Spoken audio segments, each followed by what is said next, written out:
کہ نہیں جی ثابت ہے, اس کو پیچھے پڑ جائیں اس کے, یہ زیادتی ہے. سمجھ میں نہیں آ رہی بات؟ اہل حدیث لوگ مذاق اڑاتے ہیں نا دیوبندیوں کا کہ تم لوگ فرض نماز کے بعد اجتماعی دعا کرتے ہو, کہاں سے ثابت ہے؟ تو بجائے اس کے کہ مان لیں کہ یار ثابت نہیں, ہم سے غلطی ہو رہی ہے. بہت مشکل ہے سمجھانا, دوبارہ سے انگلش میں سمجھاتا ہوں. یہ ہمارے مناظروں میں آیا کہاں سے فرض نماز کے بعد اجتماعی دعا کی حمایت میں؟ یہ اہل حدیثوں نے جب مخالفت کی نا, اہل حدیثوں نے مذاق اڑانا شروع کیا, بھائی تم لوگ فرض نماز کے بعد اجتماعی دعائیں مانگتے ہو, یہ کہاں سے ثابت ہے, کہاں ہیں؟ تو مان لیتے کہ کہیں نہیں ہے, صحیح ہے نا, لیکن یہ ماننا مشکل کام ہے, اس میں بےزتی ہوتی ہے. حالانکہ ہم کوئی دودھ کے دھلے ہوئے تھوڑی ہیں, فرشتے تھوڑی ہیں, مان لینا اچھا ہے یار, ہم سے بھی غلطی ہو جاتی, ہو گئی بھائی ایک چیز ہندوستان میں رائج ہو گئی, اب اس کو ختم کرنا بہت مشکل تھا, اس لیے مفتی شفیع صاحب رحمہ اللہ نے اس پہ پورا رسالہ لکھا ہے. مفتی اعظم پاکستان جو تھے حضرت مفتی تقی صاحب کے والد, انہوں نے پورا رسالہ لکھا کہ کہیں ثابت نہیں ہے, لیکن یہ بھی لکھا کہ بھائی فتنے کا خطرہ ہے, فتنہ بہت ہوگا نا, ایک دم سے ایک چیز چھوڑ دی جائے تو فتنہ ہوگا, اس لیے آرام آرام سے ختم کیا جائے اس کو, اور جن مسجدوں میں ہو رہی ہے فی الحال اس کو کنٹینیو کیا جائے. یہ بالکل بیلنس بات تھی, لیکن مانا انہوں نے کہ ثابت نہیں ہے. تو یہ ہمارے اکابر کا طریقہ تھا کہ ایک چیز نہیں ہے تو مان لیا جائے. لیکن جو مناظر ہوتے ہیں نا, مناظر, اس کا تو کام ہے سامنے والے کو نیچا دکھانا. تو وہ جب اہل حدیث کہہ دے گا کہ یہ ثابت نہیں ہے, تو بس پھر اہل حدیثوں کو نیچا دکھانے کے لیے کہ نہیں ثابت ہے, یہ پھر زیادتی ہے. یہ کیا ہے؟ یہ فرض کر لیا گیا ہے کہ اہل حدیث کے منہ سے کبھی کوئی صحیح بات نکل نہیں سکتی. یہ غلط ہے. اس کی ایک اور آسان مثال دوں, بس وہ بات کر کے پھر آپ لوگ کو. اہل حدیث لوگ یہ کہتے ہیں کہ اللہ تعالیٰ عرش پر ہے. ویسے یہ ٹاپک چھیڑنا چاہیے نہیں, اللہ معاف فرمائے, غلطی سے چھڑ گیا, ابھی چھڑ گیا تو میں کر لیتا ہوں. یہ دوبارہ یہ بحثیں, نبی نے اس طرح کی بحثوں سے بہت سختی سے منع کیا, یہ اللہ تعالیٰ کے بارے میں نا. اب کیا ہوا, میرے پاس ایک شخص قطر سے کسی ہمارے دوست کا فون آیا کہ وہ اہل حدیث تو گمراہ ہو گئے ہیں. میں نے کہا کیوں گمراہ؟ کہہ رہے ہیں وہ کہتے ہیں اللہ تعالیٰ عرش پر ہے, حالانکہ اللہ تو ہر جگہ موجود ہے. تو میں نے کہا اس میں گمراہی والی کوئی بات نہیں ہے, کیونکہ اللہ بھی قرآن میں کیا کہہ رہے ہیں, میں کہا ہوں الرحمن علی العرش استویٰ, اللہ خود کہہ رہے ہیں میں کہا ہوں.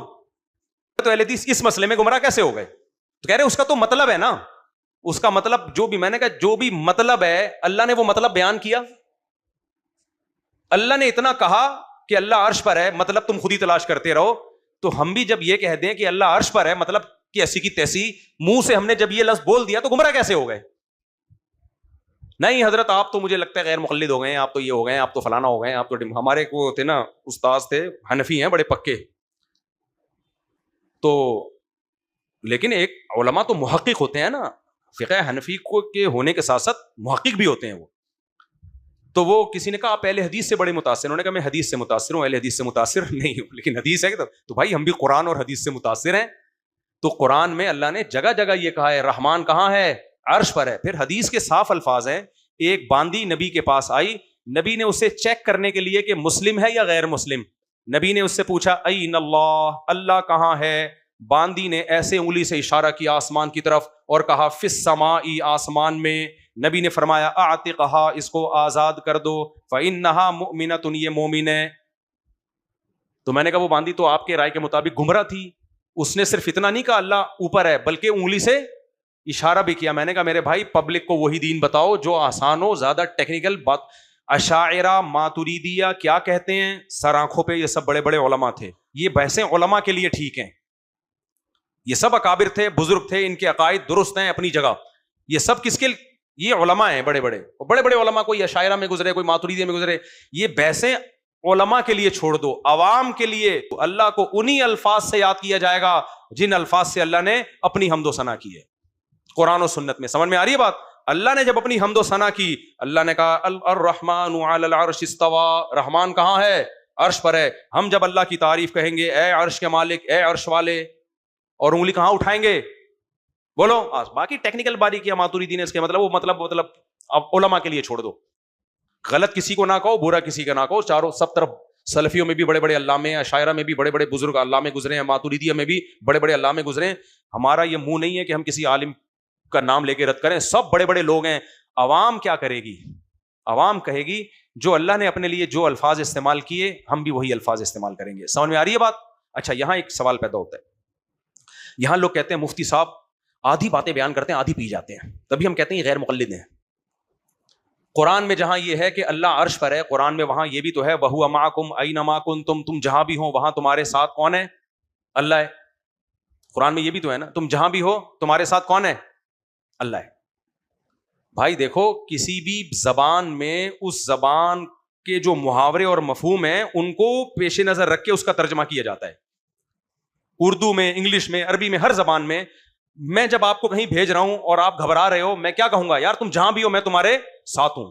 یہاں علم اور قدرت کے لحاظ سے میت مراد ہوتی ہے کہ میں تمہیں دیکھ بھی رہا ہوں اور تمہاری مدد کی قدرت بھی رکھتا ہوں، غافل نہیں ہوں. اس کی مثال ہے جیسے موسیٰ علیہ السلام اور ہارون علیہ السلام فرعون کے محل میں جاتے ہوئے گھبرا رہے تھے کہ اللہ وہ تو قتل کر دے گا ہمیں، تو اللہ نے فرمایا لا تخافا، اے موسیٰ ہارون ڈرو نہیں، اننی معکما، میں تم دونوں کے ساتھ ہوں. کیا مطلب؟ اسمع و ارا، اللہ نے خود ہی مطلب بیان کر دیا، سن بھی رہا ہوں دیکھ بھی رہا ہوں.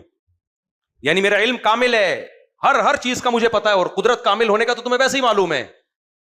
یہاں ساتھ کا مطلب اللہ کی مدد ساتھ ہے، اللہ کا علم ہمارے ساتھ ہے. تو اللہ علم اور قدرت کے لحاظ سے ہر جگہ موجود ہے، لیکن جب اللہ سے پوچھا جائے گا، اللہ کے بارے میں پوچھا جائے گا کہاں ہے، تو ہم وہی الفاظ کہیں گے جو اللہ کے رسول نے ہمیں بتائے اور قرآن نے ہمیں بتائے. یہاں بھی ایک اور اشکال پیدا ہوتا ہے. ایک اشکال یہ ہوتا ہے کہ قرآن میں یہ آتا ہے، حدیث میں تو آتا ہے کہ جب باندی سے پوچھا گیا اللہ کہاں ہے تو باندی نے کہا فی السما، آسمانوں میں. فی کا لفظ استعمال کیا نا، حالانکہ اس کو علی السما کہنا چاہیے تھا، آسمانوں پر، اوپر، عرش پر. کچھ لوگ یہاں بھی ٹیکنیکل پوائنٹ نکالتے ہیں کہ دیکھو یہ ترجمہ بھی صحیح نہیں کر رہے. خوب سمجھ لو، عربی میں فی علی کے معنی میں استعمال ہوتا ہے، قرآن میں بھی استعمال ہوا ہے، اور اس لیے استعمال ہوتا ہے یہ بتانے کے لیے کہ مظروف ظرف میں بہت ہی مستقر ہے. کیونکہ مظروف جو ہے نا، جب ظرف میں قرار پکڑا ہوا ہوتا ہے، فی آتا ہے عربی میں ظرف کے لیے. ایسے نہیں، آسان کر کے سمجھاؤں گا. دیکھو، فی کا اردو میں ترجمہ ہے میں. ہم جب کہتے ہیں یہ چیز اس میں ہے تو مطلب کیا ہوتا ہے کہ اس چیز میں اس چیز کو قرار حاصل ہے، یہ ہل نہیں سکتی، بہت مضبوط قرار حاصل ہے، اس کو اتنا مضبوط قرار ہے. تو یہاں فی علی کے معنی میں یہ بتانے کے لیے ہے کہ یہ ہے تو پر ہی، لیکن ایسا استقرار ہے کہ وہ بہت مضبوط قرار ہے اس کو وہاں پہ، کیونکہ اللہ کا عرش پہ کنٹرول ہے، بہت طاقت ہے اللہ کی، تو ایسا قرار ہے اللہ کو. تو یہ بتانے کے لیے علی کے بجائے فی کا لفظ استعمال کیا. اس کی مثال قرآن میں ہے کہ فرعون نے جادوگروں کو دھمکی دی تھی اور کہا تھا لَأُصَلِّبَنَّكُمْ فِي جُذُوعِ النَّخْلِ، میں تمہیں سولی پہ کھجور کے تنوں میں لٹکا دوں گا. حالانکہ تنوں میں نہیں لٹکایا جا رہا تھا، تنوں پہ لٹکایا جا رہا تھا. یہاں بھی ہے لَأُصَلِّبَنَّكُمْ عَلَى جُذُوعِ النَّخْلِ، علی کے بجائے فی کا لفظ اس لیے استعمال کیا یہ بتانے کے لیے کہ ایسا قرار ہوگا نا کہ ہل نہیں سکو گے کھجور کے تنوں سے، ایسا لگے گا جیسے تنوں کے اندر ہو. تو ہمیں قرآن میں اس کی مثال ملتی ہے کہ فی علی کے معنی میں استعمال ہوا ہے. تو باندی نے جب کہا نا فی السما، آسمانوں میں ہے، مطلب آسمانوں میں نہیں ہے، آسمانوں پر ہے، عرش پر ہے. اس کی کیفیت ہمیں معلوم نہیں ہے، اس میں بحث کی ہمیں اجازت نہیں ہے. اب اجازت نہیں ہے تو میں نے کیوں بحث کر لی؟ پھر سوال پیدا ہوتا ہے. تو سوال یہ اس لیے پیدا ہوتا ہے کہ یہ بحث اچھالی جاتی ہے. کل بھی کسی نے اس طرح کی بحث اچھالی ہے، تو مت اچھالو ایسی بحثیں، جس کا جو نظریہ ہے وہ رکھے. لیکن اگر کوئی اہل حدیث یہ بول دیتا ہے اللہ عرش پر ہے، تو دیوبندی لوگ جذباتی ہونے کی کوشش نہ کریں، اس کو دیوبندیت کا مسئلہ نہ بنائیں، اس کو نیچا دکھانے کی کوشش نہ کریں. بہتر ہے حق کو مان لیا جائے تمیز سے. تو عوام کے لیے، باقی کسی بزرگ کو، عشائرہ، ماتوریدیہ، یہ سارے بڑے بڑے علامے تھے، بزرگان دین تھے، ان کو ہم گمراہ نہیں کہہ سکتے. ہم کہہ رہے ہیں وہ علماء کے لیے. کس کے لیے وہ بحثیں؟ علماء کے لیے. علماء کو پڑھنے دو، مدارس میں بحث کرنے دو. عوام کے لیے جو اللہ کی طرف سے پیکیج ہے وہ وہی پیکیج ہے، قرآن و حدیث کی ظاہری نصوص ہیں. اللہ کہاں ہے؟ عرش پر ہے. کیسے ہے ہمیں نہیں پتا بھائی. دیکھو اس کو کہتے ہیں تشبیہ اور تعطیل سے بچنا. جو اللہ نے اپنے لیے صفات استعمال کی ہیں ان کی نفی بھی مت کرو اور ان کو مخلوق کے مشابہ بھی قرار مت دو. اللہ اپنے بارے میں کہتا ہے میں محبت کرتا ہوں، ہم مان لیں گے محبت کرتا ہے. اب سوال پیدا ہوتا ہے محبت تو دل کے نرم ہونے کا نام ہے، تو کچھ لوگوں نے اس میں تعویلات کی ہیں، محبت کا مطلب یہ ہے، رحمت کا مطلب. بھائی وہ علماء کے لیے بحث ہے، وہ مطلب علماء کو بیان کرنے دو. اللہ جب کہتا ہے میں محبت کرتا ہوں، میں رحمت کرتا ہوں، کیا مطلب ہے وہ علماء جانے. ہم یہی کہیں گے اللہ محبت بھی کرتا ہے، اللہ رحم بھی کرتا ہے، اپنے بندوں پہ رحم بھی کھاتا ہے. حالانکہ رحم تو دل کی نرمی کا نام ہے نا، اثر قبول کرنے کا نام ہے. بھائی ہمیں نہیں پتا اللہ مہربان بھی ہے، رحمت اس کو ترس بھی آتا ہے بندوں پہ، غضب بھی کرتا ہے. ان ربی قد غضب اليوم غضبا لم يغضب قبلہ مثلہ ولن یغضب بعدہ مثلہ. حدیث میں آتا ہے قیامت کے دن نافرمانوں کو اتنا غصہ ہوگا، اللہ کو نافرمانوں پر اتنا غصہ ہوگا کہ نبی فرمائیں گے کہ میرا رب ایسا غضبناک ہوا ہے کہ اس سے پہلے بھی کبھی نہیں ہوا، اس کے بعد بھی کبھی نہیں ہوا. اب یہاں سوال پیدا ہوتا ہے بھائی غصہ تو ایک جذباتی کیفیت کا نام ہے، تو کیا معاذ اللہ پہ یہ کیفیات آتی ہیں؟ تو اب علماء نے عشائرہ ماتوریدیہ میں ایک بحث چلی ہے. یہاں مطلب یہ ہے بھائی وہ ان کو کرنے دو، علماء لوگ ہیں. ہمارا کام کیا ہے عوام کا؟ کسی کو برا نہ کہیں. ہم یہ کہیں بھائی اللہ کو غضب آتا ہے، کما ہوا لائق بشانہ، اس کا غضب ہمارے جیسا نہیں ہے. وہ اس کی شان کے مطابق ہے, ہم اس کو بندوں پہ قیاس نہیں کر سکتے. یہ اسلم ہے, یہ عقیدہ آسان ہے, اس پہ اشکالات کم ہوتے ہیں, اس میں نجات کے چانسز زیادہ ہیں. اللہ پوچھے گا تم نے مجھے کہہ دیا کہ مجھے غضب آتا ہے, تو ہم کہیں گے اللہ ہم نے نہیں کہا, تو نے خود کہا ہے. سمجھ آ رہی بات؟ تیرے نبی نے کہا ہے تیرے بارے میں, تو اللہ کہے گا پھر اس کا مطلب کیا ہے؟ اللہ تیرے نبی نے ہمیں مطلب نہیں بتایا, بس ہمیں بتایا کہ اللہ کو غصہ آتا ہے. تو ہم نے بھی یہی عقیدہ رکھا. جب ہم سے پوچھا گیا کہ اللہ کو غضب آتا ہے, ہم نے کہا ہاں آتا ہے. ہم سے جب پوچھا کہ اللہ محبت کرتا ہے, ہاں کرتا ہے. اللہ